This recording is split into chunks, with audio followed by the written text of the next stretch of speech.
అది అవును. ఇప్పుడు పివిఎస్ చలపతిరావు గారు ఒకప్పుడు వైజాగ్ మేయర్ గా చేశారు. అంటే ఎలా జనతా పార్టీ టైంలో గెలిచారు. వాళ్ళ బలం తెలుస్తుందా? జనతా పార్టీ టైంలో గెలిచారు ఆయన. వాళ్ళ అబ్బాయి ఇప్పుడు మాధవ్ బీజేపీ రాష్ట్ర అధ్యక్షుడు. అంటే అట్లాగా ఆ స్థాయికి ఎదిగే అవకాశాలు ఉంటాయి ఫ్యూచర్ లో. కానీ ఒకటిసారి ఇప్పుడు కూటమిలోనే ఉన్నాయి 3 పార్టీలు. ఇలా ప్రత్యక్ష ఎన్నికల వల్ల ఈ పదవుల కోసం, అభ్యర్థుల కోసం పోటీ పెరగదా వీళ్ళ మధ్య?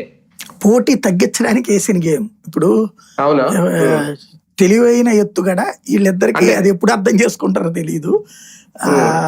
కూటమిలో తెలివైన గేమ్లు ఎలా ఆడాలో అపరచాణక్యుడు చంద్రబాబు అని నిరూపించుకుంటున్నారు. ఇప్పుడు ఏమవుతుంది ఇందులో, ఇప్పుడు ఫర్ ఎగ్జాంపుల్ ఒక తూర్పు పిఠాపురం ఉందనుకోండి, పిఠాపురం మున్సిపల్ చైర్మన్ నువ్వు తీసుకోలే అంటాడు చంద్రబాబు గారు. ఆ పక్కన ఉన్నటువంటి కాకినాడది ఉందనుకోండి, కాకినాడ మాకు వదిలేసేయమంటారు, లేకపోతే కాకినాడ మీరు తీసుకోండి అంటారు. ఇప్పుడు వీళ్ళకి ఇచ్చేవి తగ్గిపోతాయి. వీళ్ళ 21 నియోజకవర్గాల స్థాయిల్లో కూడా అందరికి ఎవరు.